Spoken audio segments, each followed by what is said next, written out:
What do you think वहाँ पर इतना, व्हाई डू यू थिंक कि इतना टेररिज्म उधर बढ़ गया?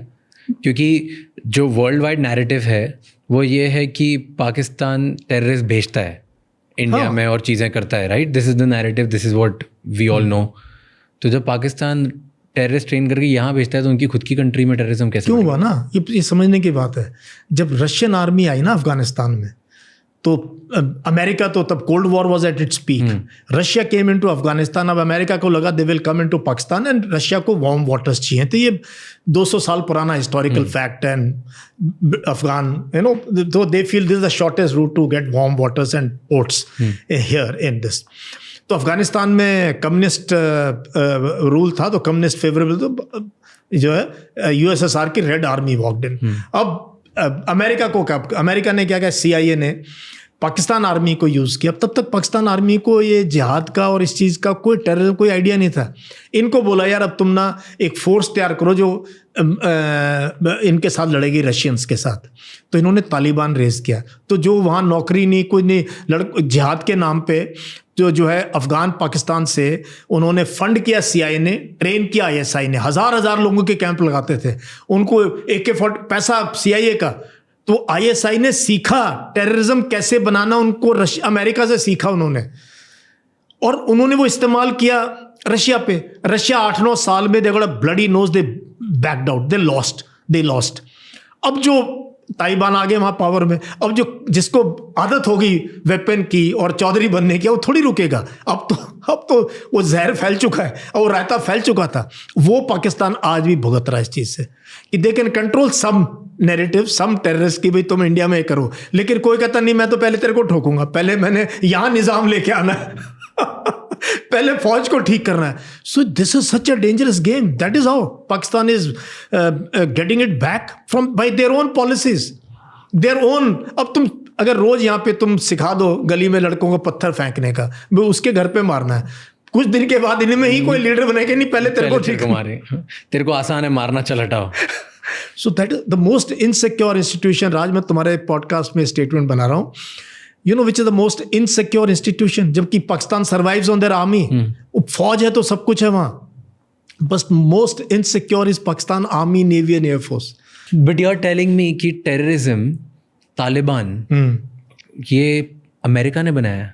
अमेरिका ने बनाया, पाकिस्तान से बनवाया, पाकिस्तान की मदद से। जब अमेरिका ने ही तालिबान बनाया, हाँ, तो तालिबान में या दूसरे टेररिस्ट ऑर्गेनाइजेशंस में ऐसा क्यों हो गया कि नाउ वी आर अगेंस्ट देखो ना अमेरिका? फिर जो मिडिल ईस्ट में या जो इस पूरे एरिया में जो लोग रेडिकल इस्लामिस्ट थे, finally they got one country where they could freely move, that was Afghanistan. Afghanistan में तालिबान का रूल हो गया। मुल्ला उमर, दे सेड कि he is as good as a descendant of prophet, और उस लेवल का उसको उस लेवल का उसको दर्जा दे दिया। तो these guys were being chased by Americans everywhere, so they moved into Afghanistan। तो वहाँ अफगानिस्तान ने इनको शरण दे दी, और वहीं से इन्होंने प्लानिंग किया 9/11 का। So now America they couldn't have accepted this, so they really bombarded these people to Stone Age। फिर they occupied, फिर 20 साल हार के वो चले गए वापस। अभी गए 2-3 साल पहले गए हैं। तो ये पूरा का पूरा नैरेटिव मैं पढ़ता रहा हूँ, देखता रहा हूँ इसको, और कि यार देखो कितनी बेवकूफ़ी। बट कहाँ एंटी हुए अफगानिस्तान? एंटी क्यों हो गया अमेरिका का, और अमेरिका इनको क्यों ढूंढ रहा था फिर?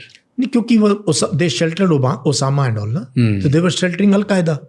तो भाई उन्होंने कहा या तो हैंड ओवर करो, इन्होंने कहा भाई इनके तो क्या होता है, रोटी बेटी का रिश्ता अगर हो गया, अगर वो हो गया, या ट्राइब के अंदर आपने किसी को वो कर दिया, वचन दे दिया, फिर तो भैया वो जान दे देंगे अपनी, वादा कर दिया। तो ये शेल्टर्ड दिस, उनको बोला इनको दे दो, they said nothing doing. And why al-Qaeda did this to America? What was the reason? See that is it's a long, वही मैं ये बड़ा फिलोसफिकल क्वेश्चन है between I should say there has been a ideological hardening taking place between Christianity and Islam for space within Middle East and Europe and all. तो उसके लिए you will have to read M.J. Akbar's Shade of Swords. A lot of literature has been written कि क्यों ये, and now there is a pushback because oil मिल गया middle east में, and America का interference कितना है। आप देखो कितनी जगह उनकी बेसेस हैं वहाँ।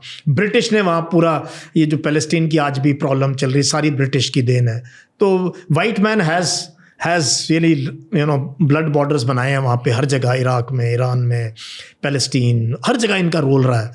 तो so there is a push back against Christian faith और उसको. सो ये this is at the international level. So उसका भी, otherwise why should America could have अब देख लो आप क्या हो रहा है इसराइल के अंदर. If America doesn't support Israel, this genocide in Gaza can't take place. So I was listening to a podcast years ago. उस podcast पे 2 geopolitical experts were talking. And एक CIA का बंदा था उसमें. And he says कि Iraq में जो terrorism I, ISIS, all of this movement ये हुआ है because of Barack Obama. Do you think that's true? Because he's like, मतलब his ideology was कि ड्यूरिंग हिज टेन्योर दे बॉम्ब्ड देम सो बैडली, इतनी बुरी तरह से करा कि वो रेज बन गया इराकीज़ के लिए, and then ISIS was born in power again.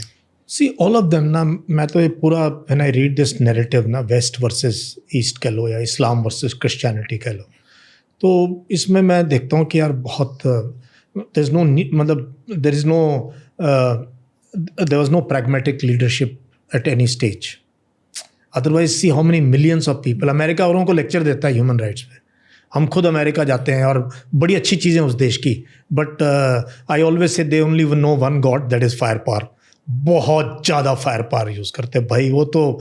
They whether it is Afghanistan, Iraq और Vietnam, they are ruthless. They just don't worry about how many people get killed and मारो बस. अगर वो बहुत डाउन हो रहे हैं, so their obvious choice is to become a problem for the neighbouring country. Problem is only this सब conventional में. But do you think they are getting insurgency? Thank you so much ये clip and तक देखने के लिए. अगर आपको और भी ऐसी क्लिप्स देखनी है तो राज शमानी क्लिप्स चैनल को सब्सक्राइब कर लीजिए.